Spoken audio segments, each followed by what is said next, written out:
தளிர் வானொலி தளிர், அது தளிர் தமிழ் வானொலி. கனடிய தமிழர் மனங்களை வென்றிட தளிரின் வானொலி தமிழ் வானொலி. தளிர் இதழ் எழுத்துருவாகும், தளிர் இணையதளம் உலக வலமாகும். தளிர் வானொலி உலக தரமாகும், உலக தமிழர்களின் இதய ஒலியாகும். அறம் செய்து மக்கள் மனங்களில் நிலைத்திடும் தளிர் வானொலி. தளிர் வானொலி எங்கள் தமிழ் வானொலி.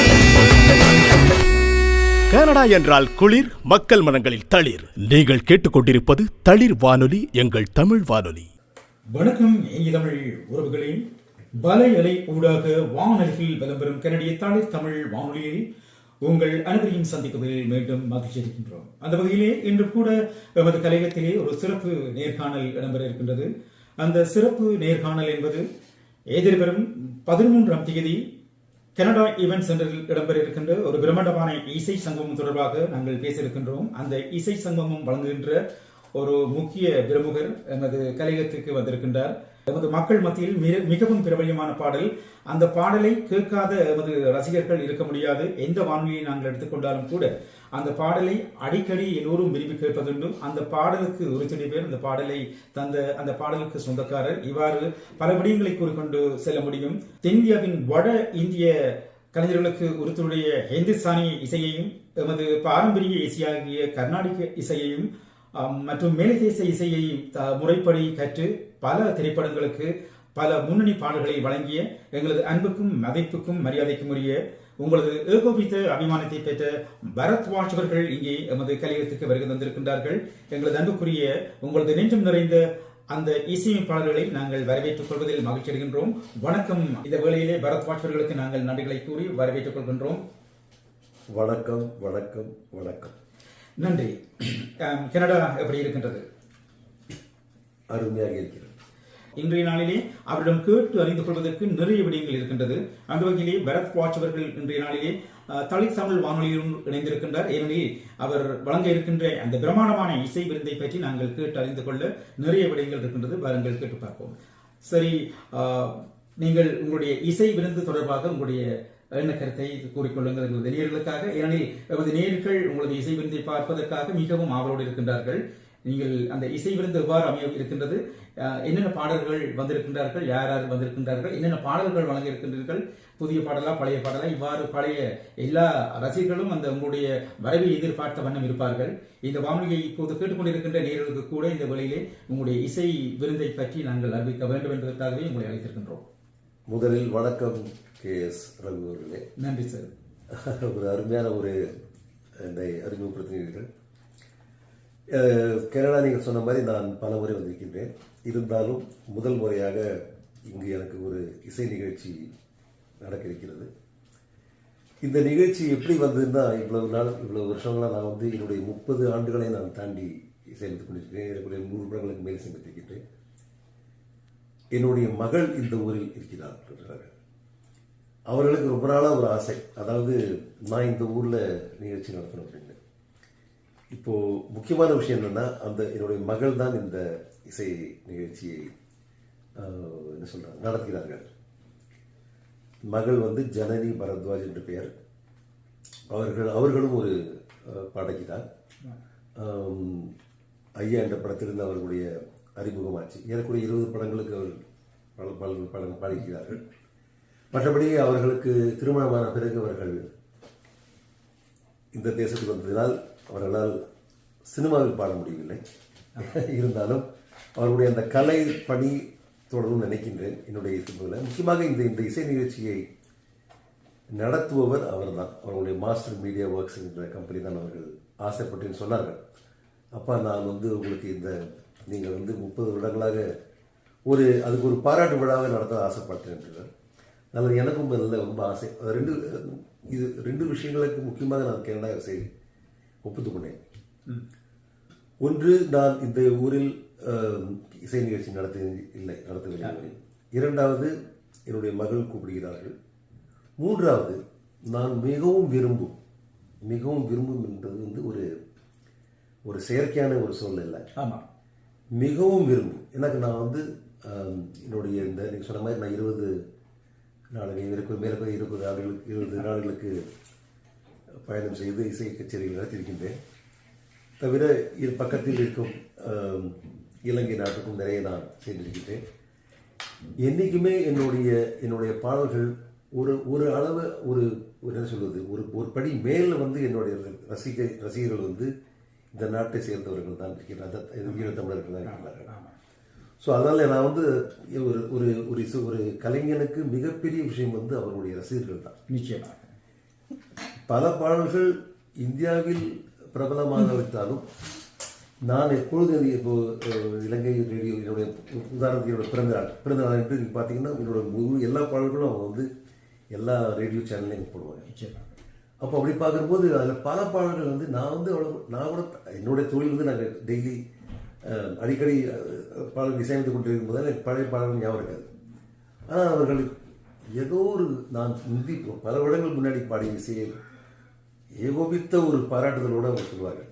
ஸோ இந்த மாதிரி இருக்கும்போது நான் மிகவும் அதுவும் மிக துல்லியமான ஒரு கணிப்பு வேறு. அதாவது நான் என்னை பொறுத்த வரைக்கும் நான் ஒப்பனாக சொல்லுவேன், உலகத்திலேயே தமிழ் பாடல்களை அறிந்து ஆராய்ந்து ஒரு முழுமையாக வந்து ரசிகர்கள் என்றால் தமிழர்கள் தான். அது வந்து எனக்கு எந்த வித ஒரு டோட்டல். அது தவிர ஏறக்குறைய என்னுடைய வந்து நான் சின்ன வயதில் என்னுடைய வளர்ப்பு வந்து டெல்லிங்கிற நாட்டில் இதில் நடந்தது. டெல்லியில் நான் பிறந்தது வந்து தமிழ்நாட்டில் தான். நான் வந்து வளர்ந்தது வந்து டெல்லி. அப்போ ஏறக்குறைய 17 என்னோட வயதில் தென்னாசிய ஒலிபரப்பு இலங்கை வானொலி அதில் வந்து அதுதான் நான் வந்து என்னுடைய தமிழ் மேல் எனக்கு வந்து தமிழ் அதிகமாக தெரியாது. எனக்கு நான் வந்து டெல்லி இருக்கிறனால ஹிந்தி, இங்கிலீஷ், பஞ்சாபி தான் தெரியாது. ஆனால் என்னை தமிழ் பக்கம் திருப்பியதே அந்த தெற்காசிய ஒலிபரப்பு இலங்கை அந்த தாவரம். அதில் அப்பொழுது திரு எம்.எஸ். விஸ்வநாதன், திரு இளையராஜா மற்றும் திரு எஸ்.பி. பாலசுப்ரமணியம், யேசுதாஸ் இவர்களுடைய பாடல் வந்து நான் கேட்டுதான் நான் தமிழ் பக்கமே வந்த காரணமே அதுதான். அதில் எனக்கு வந்து எல்லாமே வந்து நான் வந்து பிறந்த குழந்தை படிக்க எல்லாமே அந்த இருந்தது. ஆனால் அதனால் நான் வந்து இந்த கேரளா மக்கள் இங்கே இருக்கிற நிறைய கேள்விப்பட்டிருக்கேன் என்னுடைய சக கலைஞர்களிடம். அவர்களுக்கு வந்து எப்பவுமே அவங்க வந்து அதாவது சொல்லுவாங்க, அப்பா நீ போன கேரளா நாட்டில் கச்சேரி பண்ணணும். அந்த அளவு வந்து இந்த ஊர் மக்கள் வந்து அது தெரியும். ஆனால் அவங்க சொல்ல போக எனக்கு வந்து இந்த ஆசை வந்தது. என்னுடைய மகள் இதை செஞ்சோடனே நான் உடனே ஒப்புத்துக்கிட்டேன். இந்த காரணங்களும் ஒப்புத்துக்கிட்டேன். அதனால் வருகிற ஜூலை 13ஆம் தேதி கனடா இவெண்ட் சென்டர் விட்பி என்ற இடத்தில் என்னுடைய நிகழ்ச்சி இருக்குது. முக்கியமாக இதை வந்து நான்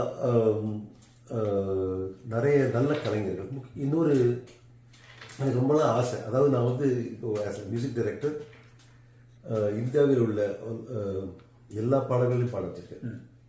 அந்த காலத்துலேருந்து டி.எம். சுந்தரராஜன், பி. சுஷிலா அதில் ஆரம்பித்து இன்னைக்கு வந்து எல்லாரும் கூட எனக்கு அது தவிர நார்த் இந்தியா பெங்காலி சிங்கர் மற்ற மொழிகள் பாடல்களையும் பாட வச்சிருக்காங்க. இப்போ கரண்ட்டை பார்க்கும்போது நம்மளுடைய பாடல்களை இப்போ இங்கே ரசிகர்களும் இருக்கிறார்கள், அதே மாதிரி நிறைய கலைஞர்களும் இருக்கிறார்கள் வெளியூரில். நான் வந்து ரொம்ப ஆச்சரியப்பட்ட விஷயம் என்னன்னா இந்த நாட்டிலேயே கேரளா நாட்டில் டொரண்டோவில் அல்லது மொன்ட்ரியல் 2-3 இடத்துல இருந்தது நிறைய பேர் வந்து அவங்க பாட்டு கேட்டாச்சு. ஒரு மகள் சொன்னாங்க, அப்போ நீ வந்து you should listen to the people here, இவங்களுடைய திறமை நீ பாரு. என்ன இப்போ நம்ம வந்து என்னுடைய ஒரு கொண்டாட்டம் தான் இது. இந்த கமர்ஷியலாக நாங்கள் வந்து அதாவது ஒரு சென்ட்ரல் பண்ணாலுமே இது ஒரு கொண்டாட்டம் தான். நிச்சயமாக இந்த கொண்டாட்டத்தை தான் நம்ம இவ்வளோ வருஷம் நம்ம இசையமைச்சிருக்கோம். ஸோ அதை வந்து சப்போர்ட் பண்ணுற மாதிரி அதுக்கு நீ வந்து இவங்களுடைய பாடல்களுக்கு அப்படின்னு சொல்கிற போது தான் வந்து அவங்க எனக்கு வந்து நிறைய அனுப்பிச்சாங்க. பெண் குரலை யாருக்கு பாடல் நம்மளுக்கு எனக்கு மிகவும் ஆச்சரியமாக இருந்தது, ரொம்ப நல்லா இருந்தது. தவிர ஒரு இசையமைப்பாளருடன் அவருடைய கவனத்தில் பராமரிப்பில் அதாவது ஒரு கவனத்தில் ஒரு பாடகி எந்த பாடகரும் பாடாலும் நல்லா பாடுவாங்க. சொல்லித்தர ஒரு வேலையை தானே. மற்றபடி இப்போ ரெகுலராக வர இப்போ நீங்கள் நிறைய கச்சேரி வரும்போது அவங்க வந்து பாடுவாங்க, பாட்டு போயிடுவாங்க. ஆனால் இது வந்து அப்படி கிடையாது. இது என்னுடைய தலைமையில் நான் பாட வச்சு அது முக்கியமாக என்னுடைய பாடல்கள் பாடுறாங்க. ஸோ அதனால் இந்த பாடல்களை நீ வந்து அந்த மகள் என்று சொல்லுது, இந்த பாடல்கள் மொத்தம் உன்னுடைய இதில் நீ பார்த்தா நீ பாரு அவங்க எப்படி வருவாங்க அப்படின்னு ஒரு சின்ன ஒரு ஒரு ஊக்குவிச்சாங்க என்ன. தென்னிந்தியாவிலிருந்து இது வருகை தருகின்ற பின்னணி இசை கலைஞர்கள் நம் நாட்டு கலைஞர்களுக்கும் தங்களுக்கு நிகரான சந்தர்ப்பத்தை வழங்கி அவர்களுடைய இசையை ரசிக்கின்றீர்கள் என்று நீங்கள் உங்களை போன்ற உங்களால் அவ்வாறான வார்த்தைகள் வருவது என்பது நம் நாட்டு கலைஞர்களுக்கும் அது பெருமையாக இருக்கின்றது.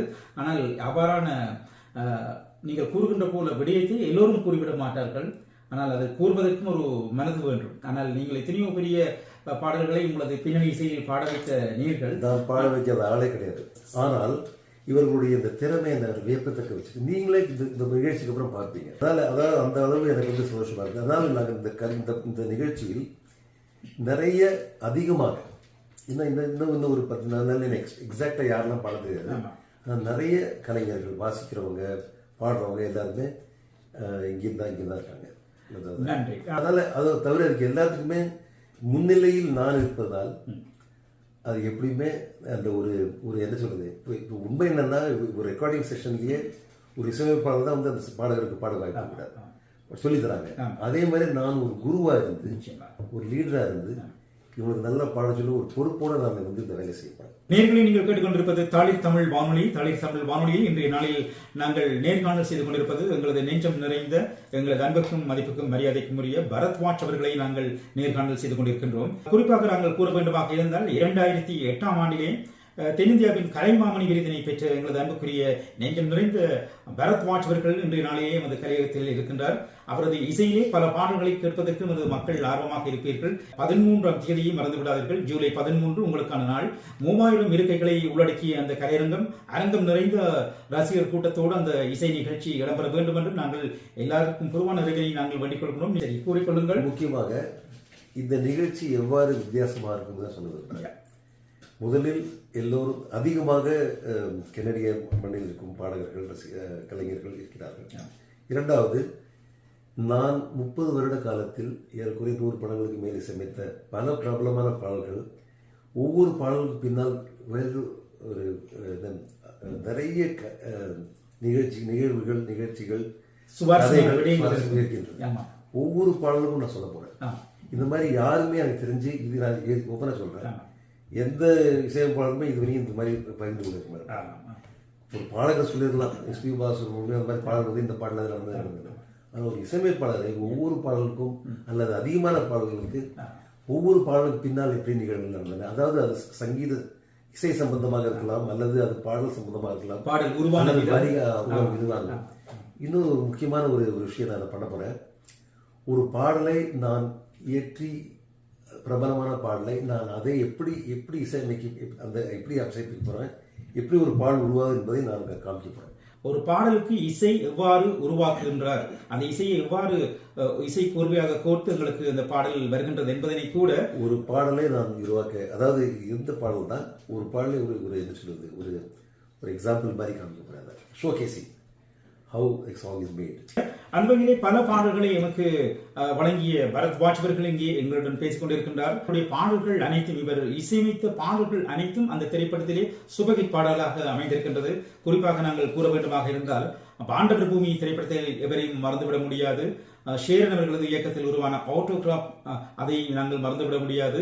அதே போல ரோஜா கூட்டம், ஜே மற்றும் வசூல் ராஜா MBBS போன்ற திரைப்படங்களுக்கு இசையமைத்து அத்தனை பாடல்களும் சூப்பர் ஹிட் பாடலாக அமைந்திருக்கின்றது.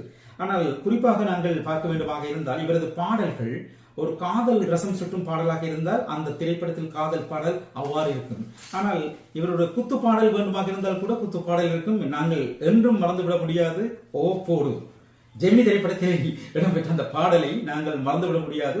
ஒரு காலத்தில் நாங்கள் விரும்பி கேட்கின்ற பாடல்கள் அந்த பாடலும் ஒன்று. ஏனெனில் அந்த பாடல் அரங்கத்தில் இடம்பெறுகின்ற வேளையிலே முதல் அந்த இசை நிகழ்ச்சியை தொகுத்து வழங்குவர்கள் முதலில் வந்து கேட்கும் அந்த பாடல் வருவதற்கு முன்னர் அந்த பாடலுக்குரிய சிக்னேச்சராக அந்த இசையை தொகுத்து வழங்குகின்ற தொகுப்பாளர்கள் கேட்பது ஒரு முறை ஓப்போடுங்கள் பார்ப்போம் என்று.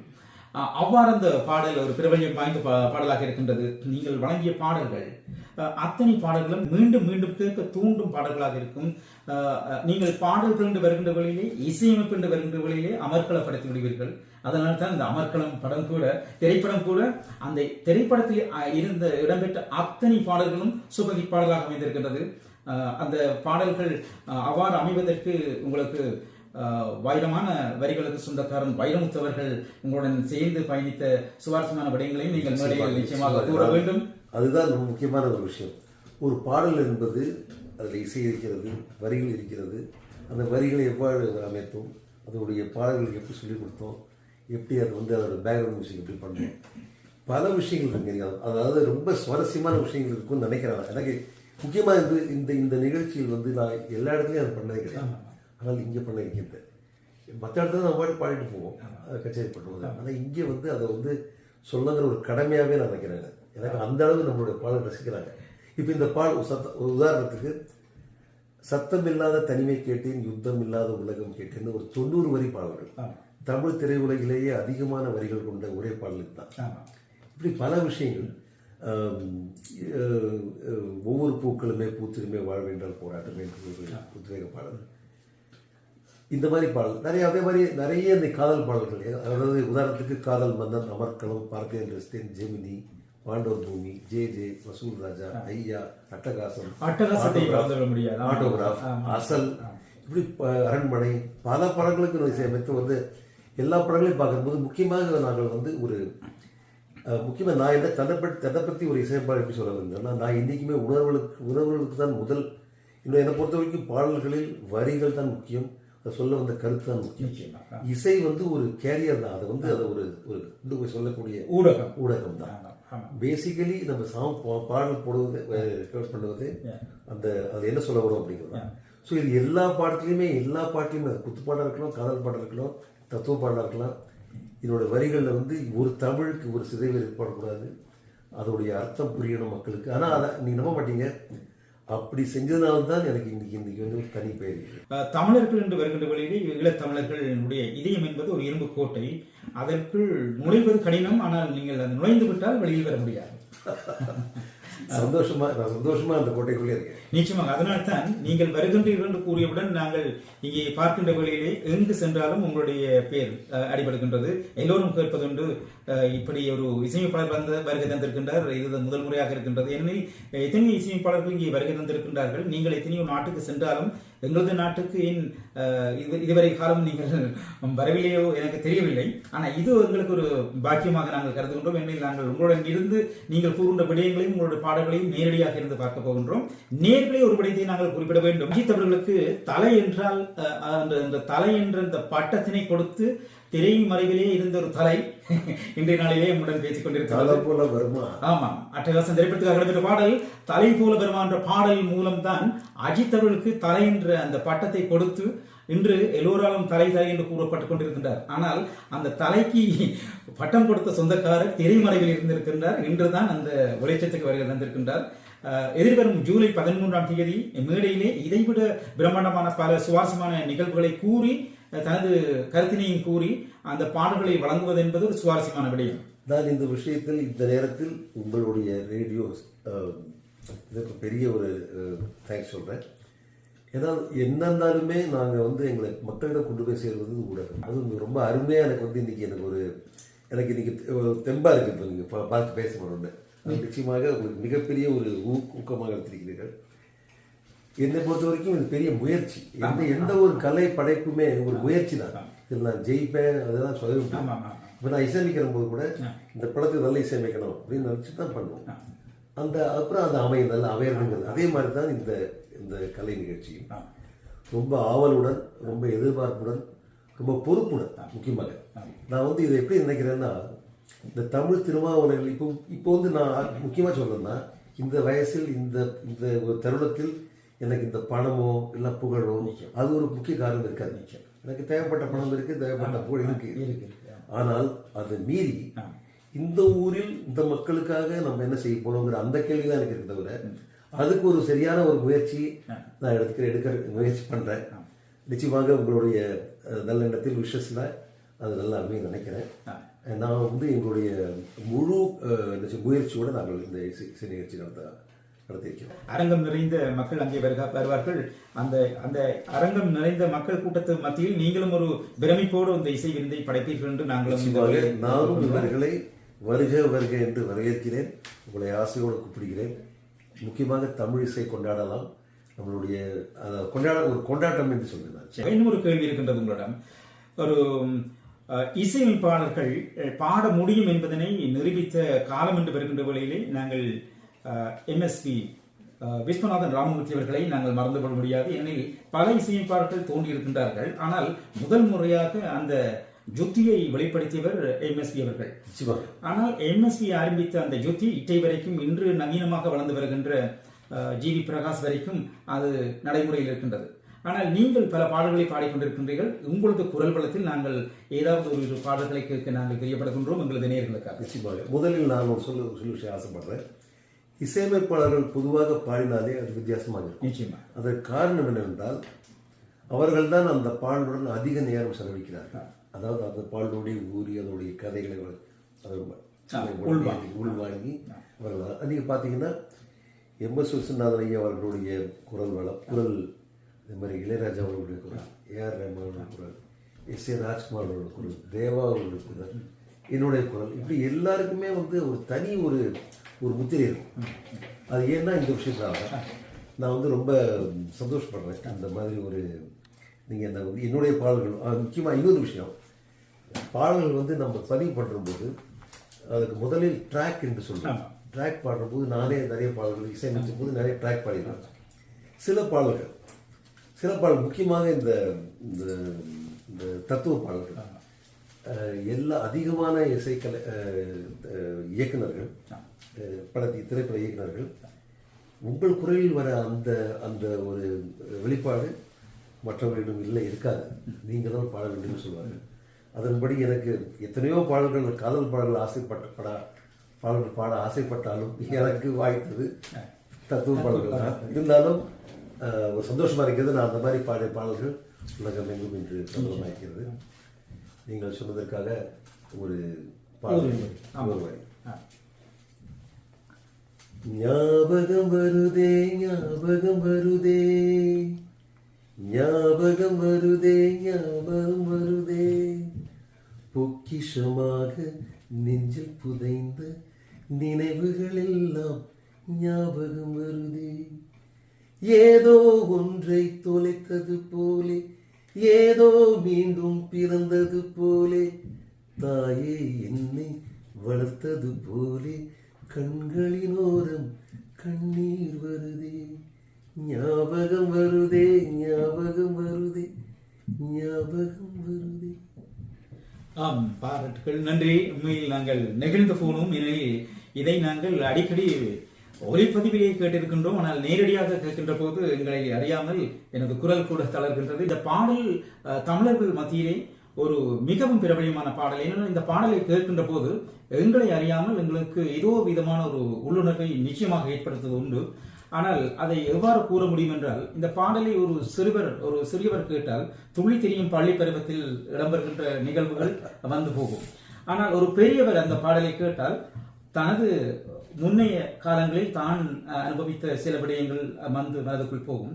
கூடுதலாக இந்த பாடல்களை எமது வானொலியில் கேட்கின்றவர்கள் உழைத்து கலைத்த உள்ளங்கள் இரவில் கேட்பார்கள். இந்த பாடல்களை விரும்பி கேட்பார்கள். பல பாடல்கள் இருக்கின்றன. இருந்தாலும் நான் எல்லாத்தையும் இங்கே பாடக்கூடாது. பல பாடல்கள் இருக்கு என்னுடைய குரலில். என்னுடைய அந்த நான் சொன்ன மாதிரி தத்துவ பாடல்கள், அந்த பாடலை நீங்கள் நம்ப மாட்டீங்க. பொதுவாக ஒரு படத்தோட இசையமைப்பாளருடைய வேலை என்பது என்றால் அந்த படத்துக்கு அந்த களத்திற்கு பாடல் இசையமைப்பது தான். அந்த பாடலோட அந்த காட்சிகளோடு பார்க்கும்போது உங்களுக்கு அந்த படத்துடைய சுவாரஸ்யம் கூடும். ஆனால் இசையரங்களை தாண்டி மக்கள் வாழ்க்கையில் அது நான் நிறைய நேரம் நான் யோசிப்பேன். நம்ம என்ன இந்த நாட்டுக்கு இல்லை இந்த உலகத்துக்கு நம்ம என்ன பண்றோம் அப்படிங்கும்போது இந்த மாதிரி நம்மளுடைய பாடல்கள் மக்களுக்கு எவ்வளவு தூரம் நிறைய கதைகள் இருக்கு. நீங்க ஆச்சரியப்படி அன்னைக்கு கேளுங்க. அன்னைக்கு நேரம் வந்தா நான் சொல்ல ஆசைப்படுறேன். மிகவும் அதாவது எனக்கு ரொம்ப என்ன சொல்றது, உணர்ச்சி பூர்வமான ஒரு அனுபவம். நிச்சயமாக. ஆனால் உங்களிடம் இன்னொரு கேள்வி, இந்த கேள்வி உங்களிடம் கேட்க முடியுமோ இல்லையோ எனக்கு தெரியாது. ஆனால் இருந்தாலும் நான் கேட்கின்றேன். எனக்கு இசை ஞானம், இசை அறிவு இல்லை. இருக்கின்ற போதிலும் இந்த பாடல் அவரவர் வாழ்க்கையில் ஆயிரம் ஆயிரம் அர்த்தங்கள். அந்த பாடலும் நீங்கள் முதல் பாடிய பாடலும் ஒரே ராகத்தில் அமைந்த பாடல். ஒரே ராகம் தான், நிச்சயமாக. அதாவது ஒரே ராகம் தான், ஒரே கீ தான், அதாவது சுதி சொல்லுவாங்க. இது வந்து 5 சுதி, ஜி மைனர் ஸ்கேல். எனவே அந்த 2 பாடல்களும் எங்கள் ஏதோ ஒரு தாக்கத்தை நிச்சயம் ஏற்படுத்துவதுண்டு. நிச்சயமாக உங்களுடைய பர்மிஷனில் அந்த லைனை நான் ஆன்லைன் வழி பாட ஆசைப்படுறேன். அவரவர் வாழ்க்கையில் ஆயிரம் ஆயிரம் மாற்றங்கள், அந்த நினைவுகள் நெஞ்சினில் திரும்பிட ஏக்கங்கள். அது ஒரு அழகிய நிலா காலம், கனவினில் தினம் தினம் உலா போகும். அது ஒரு அழகிய நிலா காலம், கனவினில் தினம் தினம் உலா போகும். நிலவுகள் சேர்ந்து பூமியில் வாழ்ந்ததே, அது ஒரு பொற்காலம். அவரவர் வாழ்க்கையில் ஆயிரம் ஆயிரம் மாற்றங்கள், அந்த நினைவுகள் நெஞ்சினில் திரும்பிட ஏக்கங்கள். நன்றி. பாண்டவர் பூமி திரைப்படத்துக்காக இடம்பெற்ற பாடலை மீண்டும் மீண்டும் பார்க்க தூண்டும் திரைப்படங்களில் அந்த திரைப்படம் கூட ஒன்று. தென்னிந்தியாவிலே இருக்கின்ற வழியிலே நாங்கள் தமிழ் திரைப்படங்களை அதிகம் பார்ப்பதனால் தமிழ் திரைப்படம் தொடர்பாக மாத்திரம்தான் எங்களுக்கு தெரியும். ஆனால் அவர் தமிழ் திரைப்படம், தெலுங்கு மற்றும் கன்னடம், மலையாளம் போன்ற திரைப்படங்களுக்கு கூட இசையமைத்திருக்கின்றார் என்பது குறிப்பிடத்தக்க விடயம். அவர் 17 வயதிலே அவர் ஒரு இசைக்கலைஞராக வலம் வந்திருக்கின்றார். அன்ற நாளில் நான் நினைக்கின்றேன் தூரதர்ஷனம் என்ற தொலைக்காட்சிக்கு கூட பின்னணி இசை வழங்கி இருக்கின்றார். அது மாத்திரமல்லாமல் தென்னிந்தியாவில் இருக்கின்ற அனைத்து வானொலிகளுக்கு கூட இசை வழங்கிய ஒரு பெருமைக்குரிய 17 வயதில் ஆரம்பித்த அவரது இசை பயணம் இன்றைக்கும் கடல் கடந்து கண்டிய தேசத்தில் மக்களை இசையால் வசப்படுத்த வேண்டும், இசையால் அவர்களது உள்ளத்தை உற்சாகப்படுத்த வேண்டும் என்பதற்காக இந்த தேசத்துக்கு வருகை தந்திருக்கின்றார்கள். அவர்கள் இந்த தேசத்தில் இசை விருந்தை படைப்பதற்கு வருகை தந்த நிமித்தம் அவர்களை நாங்கள் மகிழ்க்க வேண்டுமாக இருந்தால் நாங்கள் செய்ய வேண்டியது ஒரே ஒரு விடயம். ஜூலை 13ஆம் தேதி மறந்து விடாதீர்கள். கனடா ஈவென்ட் சென்டர் என்றவுடன் தமிழர்கள் மத்தியிலே எல்லோருக்கும் தெரிந்த ஒரு இடம் கனடா ஈவென்ட் சென்டர். இலக்கம் 300 வாட்டர் ஷீட் பேக்ரியில் அமைந்திருக்கின்றது. சரி, நீங்கள் 2 பாடல்களை வழங்கிவிட்டீர்கள். உங்களுடைய இந்த இசை நிகழ்ச்சியிலே பின்னணி பாடல்களாக வேறு யார் வந்திருக்கின்றார்கள் என்பதை இந்த வழியில் நீங்கள் தெரிவித்துக் கொள்ளுங்கள். முக்கியமாக நான் சொன்ன மாதிரி என்னுடைய மகள் பாடுகிறார்கள். இங்கே அவர்கள் பின்னணி பாடுகிறார். இந்தியாவிலிருந்து 2 பாடகர்கள் வந்திருக்கிறார்கள். ஒன்று வந்து அதாவது ஆந்திரா எஸ்பிபி என்று சொல்லப்படும் திரு ராமு அவர்கள். அதாவது நீங்கள் நிறைய பாடல்கள் வந்து அந்த அவர்கள் திரு எஸ்பிபி அவர்களுடைய குரலில் நடத்தி கொண்டிருப்பீர்கள். ஆனால் இவர் தான் பாடிக்கிறார்.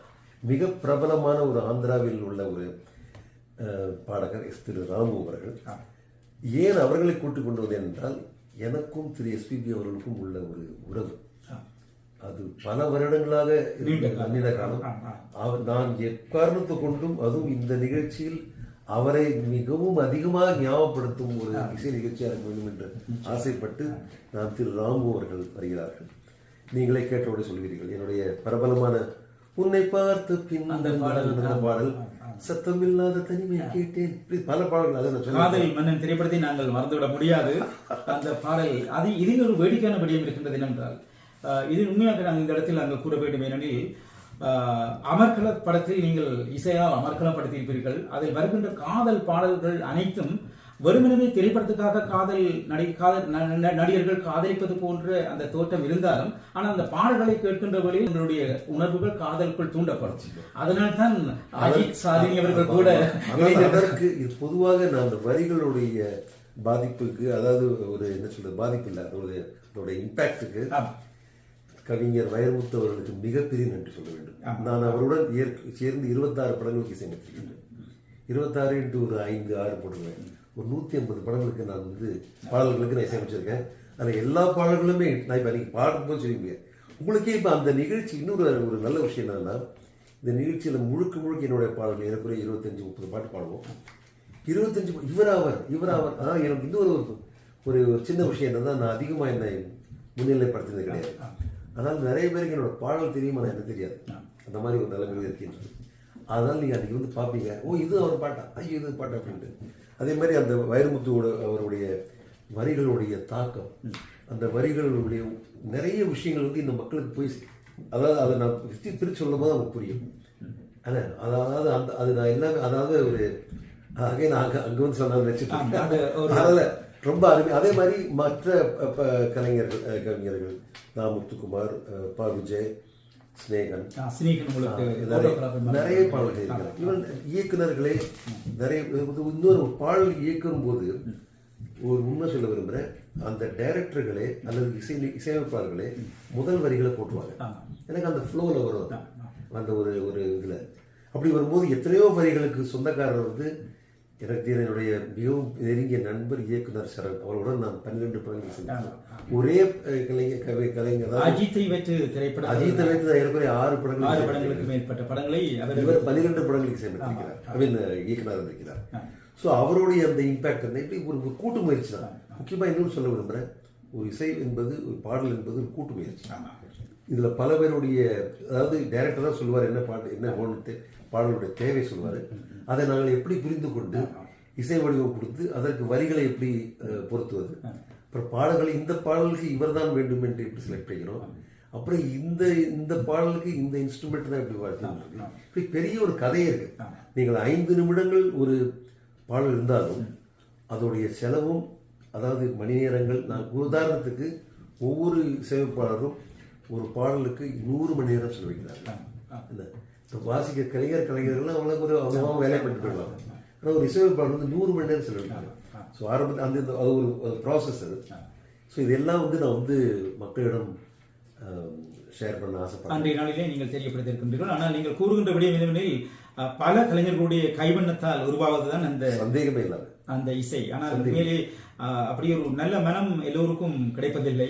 எல்லோரும் இசையமைப்பாளராக வருகை தந்தவன் தங்களுடைய பெயர்களை முன்னிலைப்படுத்துவதற்காகவே அதே அநேகமானவர்கள் சிந்திப்பதுண்டு. ஆனால் நீங்கள் மனம் திறந்து பேசுகின்றீர்கள். இவ்வாறான வார்த்தைகள் நிச்சயமாக உங்களுடன் பணிபுரிகின்ற இசை கலைஞர்கள் நிச்சயமாக கொடுத்து வைத்தவர்களாக இருப்பார்கள். நிச்சயமாக எனக்கு வந்து, அதாவது இதில் ஒரு சுயநலம் என்று சொல்லலாம். அவர்களை பாராட்டி நல்ல வேலைகள் வாங்க முடியும். அது ஒரு இருக்கட்டும், ஒரு பக்கம் இருந்தால் கூட நான் நிஜமாகவே நான் சொல்றேன், ஒவ்வொரு விஷயம் நான் வந்து உங்களுக்கு சொல்லுவேன். அதான் நான் எப்படி இசையமைச்சேன், இல்லை அவர்கள் எப்படி இசையமைத்தார்கள். ஒரு அதாவது உதாரணத்துக்கு சில படத்தில் வந்து வரிகள் வந்து கவிஞர் வைரமுத்து அவர்கள் கொடுப்பாரு. அதை பார்த்துட்டு நான் வந்து இதை இப்படி செஞ்சால் நல்லா இருக்குமே, இல்லை இந்த ஒரே சேர்த்தா நல்லா இருக்குமே அப்படின்ட்டு ஒரு இப்போ நான் இனிமே ஒரு விளையாட்டு சிரிப்பானிக்கு சொல்ல நீங்கள் நல்லா அங்கே சொல்ல ஆசைப்பட்டீங்கன்னு சொல்லிடுறேன். ஒரு மிகப்பெரிய ஹிட் பாடல் இருக்கு, சிரிச்சு சிரிச்சு சிரிச்சு வந்த. இப்போ நான் திரு கமல்ஹாசன் அவர்கள், வைரமுத்து அவர்கள், சரண் அவர்கள் அந்த கம்போசிங் உட்கார்ந்தபோது அப்போ அவர் வந்து இந்த பாடல் வந்து ஒரு மாதிரி அதாவது அந்த காட்சி என்னன்னா, ஒருவன் வந்து மரண ஒரு லெவல் படுக்கையாக இருக்கும், அவனுக்கு சந்தோஷப்படுறான். உடனே அவன் சொல்லுவாங்க, ஒரு இந்த மாதிரி ஒரு கால்கள்கிட்ட போயிட்டு இருந்ததில்ல அப்படின்னு சொல்லுவாங்க. அப்போ அதுக்கு கவிஞர் சொன்னார், நீ வந்து நான் உனக்கு வந்து இது எழுதி கொடுக்குறேன்ப்பா, நான் வரிகள் கொடுக்குறேன். அவனுடைய அசாத்திய கற்பனை திறனிங்க ரொம்ப ஆச்சரியப்படும். அதான் ஒரு சினிமா பாடலாசிரியர் என்பது வேறு, கவிஞன் என்பது திரைப்பட பாடலாசிரியர் என்பது வேறு. திரைப்படத்தில் அவர் அவரை எனக்கு எழுதி கொடுத்தது, சிரிச்சு வந்தா சீனா தானா, சிரிச்சுக்கிட்டே வந்தானா சீனா தானாங்கிற ஒரு பேர்.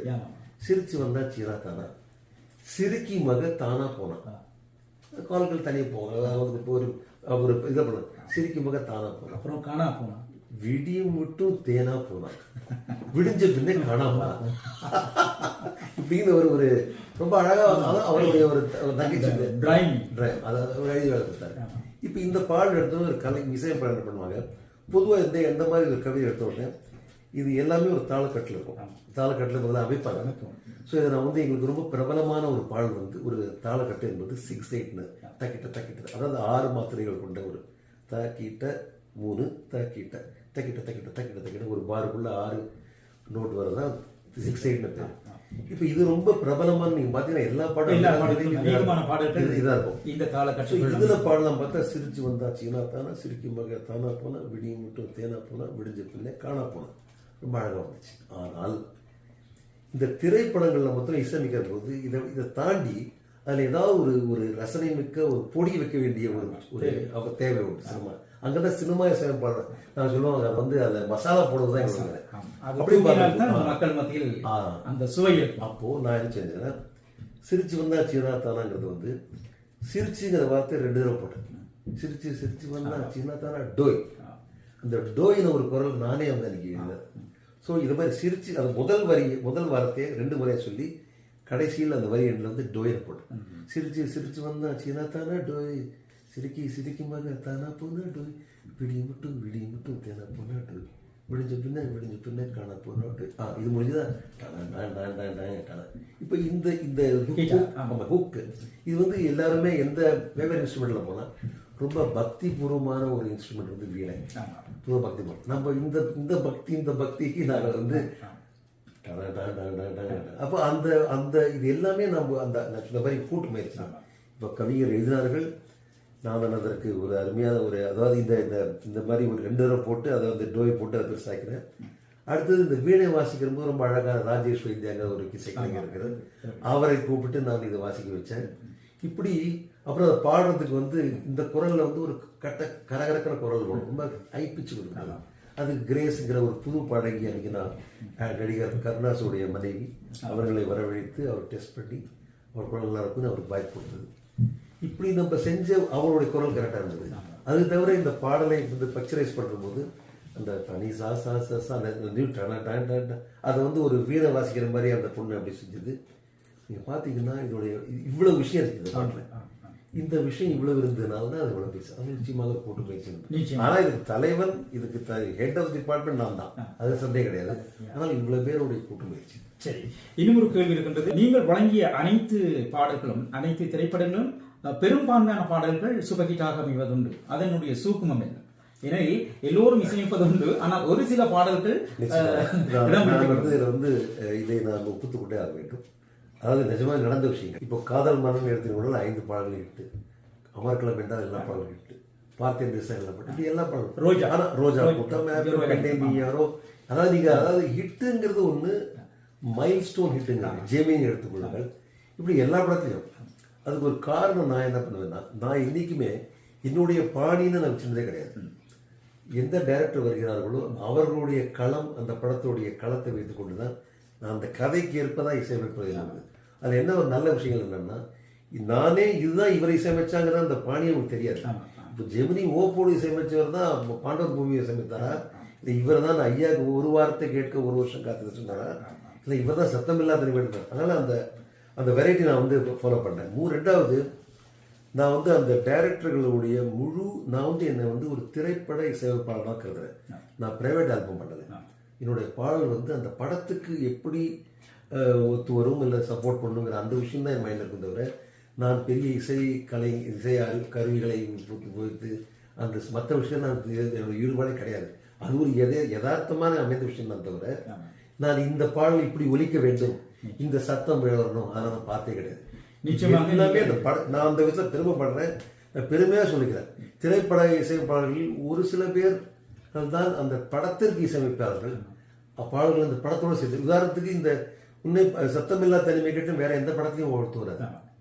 ஆனால் அதைப்படி அப்படி சொல்லுவேன். அதனால எல்லாமே நான் அந்த படத்துக்கு தான் இசையமைக்கிறதுனால எனக்கு வெரைட்டி வருது. 2வது, ஒரு படத்தை பார்க்க வருகிறவர்கள் மற்ற இசைத்துறையை தவிர எங்களோட சினிமா இசைத்துறை வந்து எல்லோரும் காமன் ஒரு ஜென்ரல் பிளாட்ஃபார்ம். அதில் வந்து சிறுவர்கள் இருப்பாங்க, பெரியவர்கள் இருப்பாங்க.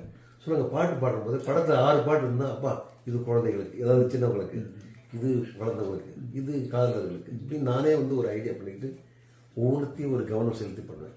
நாங்கள் நிகழ்ச்சியை நிறைவு செய்ய இருக்கின்றோம். இறுதியாக நீங்கள் எங்களது வானொலியில் நீங்கள் ஏதாவது கூற விரும்பினால் கூறிக்கொள்ளலாம். முதலில் என்னை நீங்கள் இந்த நேர்காணல்களுக்கு நன்றி. KS ரகு அவர்களே நன்றி. தவிர தலை பிரதம ஆசிரியர் திரு சிவ மோகன், கனடியன் தளிர் தமிழ் ரேடியோ, நன்றி. இந்த ஒரு ஸ்தாபனத்திற்கு எனக்கு ரொம்ப நன்றி. நான் முதலே சொன்ன மாதிரி உங்கள் மூலமாக நான் எல்லோரையும் இன்று வரவேற்க ஆசைப்படுகின்றேன். எல்லோரும் வர வேண்டும். நிச்சயமாக ஒரு சுவாரஸ்யமான ஒரு நல்ல ஒரு இசை நிகழ்ச்சியாக இருக்கும் என்று இருப்பதற்கு நான் முழு முயற்சி செய்கின்றேன். நன்றாக இருக்கும் என்று நம்புகிறேன். எல்லோரும் வர வேண்டும், இசையை கொண்டாட வேண்டும். இசையமைப்பாளர் பரத்வாஜ் அவர்களுடன் நாங்கள் பேசிக் கொண்டிருக்கின்றோம். பரத்வாஜ் அவர்கள் தமிழர்கள் மத்தியிலே ஒரு பிரபல்யமானவர்கள் மாத்திரமல்லாமல் தமிழர்களை அவர் மிகவும் உயர்ந்த இடத்தில் வைத்திருக்கின்றார். ஏனெனில் தான் எத்தனையோ பாடல்களை வழங்கியிருக்கின்றேன். ஆனால் ஈழத்தமிழர்களைப் போல ஒரு கலை ரசனை உடைய மக்களை தான் இதுவரை பார்த்ததில்லை என்று கூறுவதற்கு முன்னர் ஒரு விடயத்தை கூறுகின்றார். அவருக்கு தமிழில் ஆர்வம் வந்தது எவ்வாறு சொன்னால் இலங்கை ஒலிபரப்பு கூட்டுத்தாபனத்தில் இருக்கின்ற அந்த ஒலிபரப்பை கேட்டுத்தான் தமிழையை தான் கற்றுக்கொண்டேன் என்று கூறுகின்ற வழியில் எங்களுக்கு நெஞ்சம் கணக்கின்றது. ஏனெனில் அவ்வாறு அவர் ஒரு தமிழ் மொழியை கூட கற்றுக்கொள்வதற்கு ஒரு வானொலி ஊடகமாக இருந்திருக்கின்றது என்று கூறுகின்ற வழியிலே நாங்கள் அதை மகிழ்ச்சி அடைகின்றோம். சமீபமாக ஒரு சில ஆண்டுகளுக்கு முன்னால் நான் திருக்குறளுக்கு இசையமைத்திருக்கின்றேன். இந்தியாவிலே ஒரே தமிழ் இசையமைப்பாளர் தான் 1330 குறளுக்கும் இசையமைத்து அதை நல்லூரில் யாழ்ப்பாணத்தில் சென்று நான் அதை வெளியிட்டேன். ஸோ இது ஒரு மிகப்பெரிய ஒரு அதாவது அதை விட ஒரு பெரிய ஒரு இடம் கிடையாதுன்னு நினைக்கிறேன். நான் போயிட்டு வந்தேன். நான் அந்த யாழ்ப்பாணத்துக்கு போயிட்டு வந்தேன். இந்த விஷயத்தை சொல்ல ஆசைப்படுறேன். அத்தனை பாராட்டுகளும் எங்களது இசையமைப்பாளர் பரத்வாஜ் அவர்களுக்கு என்று கூறிக்கொண்டு எதிர்வரும் ஜூலை 13ஆம் தேதி அங்கே இருக்கின்ற அந்த 3000 இருக்கைகளும் நிரம்பி உங்களது ரசனையை நீங்கள் வெளிப்படுத்த வேண்டும் என்று நாங்கள் கூறிக்கொள்கின்றோம். அது மாத்திரமில்லாமல் இந்த இசையிலே அங்கே பல பின்னணி பாடல்கள் பல பாடல்களை வழங்க இருக்கின்றார்கள் என்பதை கூறிக்கொண்டு எங்களது இந்த நிகழ்ச்சிக்கு இவ்வளவு நேரமும் எங்களுடன் ஒத்தாசி வழங்கி இந்த நிகழ்ச்சியை வழங்குவதற்கு எங்களுக்கு சந்தர்ப்பத்தை வழங்கிய எங்களது அன்புக்கும் மதிப்புக்கும் உரிய ஜனனி பரத்வாஜ் அவர்களுக்கும் நாங்கள் நன்றிகளை தெரிவித்துக் கொள்கின்றோம். சின்ன விஷயம் சொல்ல ரெடி செட் பரத்வாஜ் என்று தலைப்புடன் இந்த நிகழ்ச்சி உலகத்திலே இப்போ பல நாடுகளுக்காக இதுதான் ஆரம்பம். இன்று நான் ஆரம்பித்த நிகழ்ச்சி எல்லா நாட்டுகளும் நான் செய்யதான் இருக்கேன். வாரங்களில் நாட்களில் நிச்சயமாக நான் பல ஏறக்குறைய தமிழர்கள் எங்கெங்கே இருக்கிறார்களோ எல்லா ஊர்லையும் எனக்கு அழைப்பு வந்திருக்கிறது. அந்த அழைப்போட சீரீஸோட முதல் நிகழ்ச்சி இதுதான். சரி, இது ஒரு கனி முயற்சியாக இருந்தாலும் கூட உங்களுக்கு நல்ல நோக்கம் நிறைவேற நாங்களும் எல்லாம் வல்ல இறைவனை வேண்டி எதிர்வரும் காலங்களிலே இது போன்ற பல நாடுகளில் இதை போன்ற நிகழ்ச்சிகளை வழங்கி அவ்வாறு நீங்கள் பல நாடுகளுக்கு சென்றாலும் கனடாவை மறந்துவிடக்கூடாது. மீண்டும் ஒரு முறை முதலாக என்றுமே முதல் என்பது அது தவிர்க்க முடியாத ஒரு விஷயம். முதல் என்றைக்குமே முதல் தான். அந்த விஷயத்தில் என்னுடைய இந்த கரண்ட் சீரீஸ் ஆஃப் கான்செப்ட் முதலில் இங்குதான். நன்றி நேர்களே. இவ்வளவு நேரம் நாங்கள் எங்களது நெஞ்சம் நிறைந்த அன்புக்கும் மரியாதைக்கும் உரிய பரத்வாஜ் அவர்களை நேர்காணல் செய்திருக்கின்றோம். அவர் வழங்க இருக்கின்ற பிரமாண்டமான இசை நிகழ்ச்சி தொடர்பாக இவ்வளவு நேரம் இந்த இசை நிகழ்ச்சியை கேட்டுக்கொண்டிருந்த உங்கள் அனைவருக்கும் நன்றி கூறி உங்களிடமிருந்து விடைபெற்றுக் கொள்ளும் நான் உங்கள் அன்பு அறிவிப்பாளர் KS ரகு. வணக்கம் என்ப நெஞ்சங்களே. நன்றி. வணக்கம்.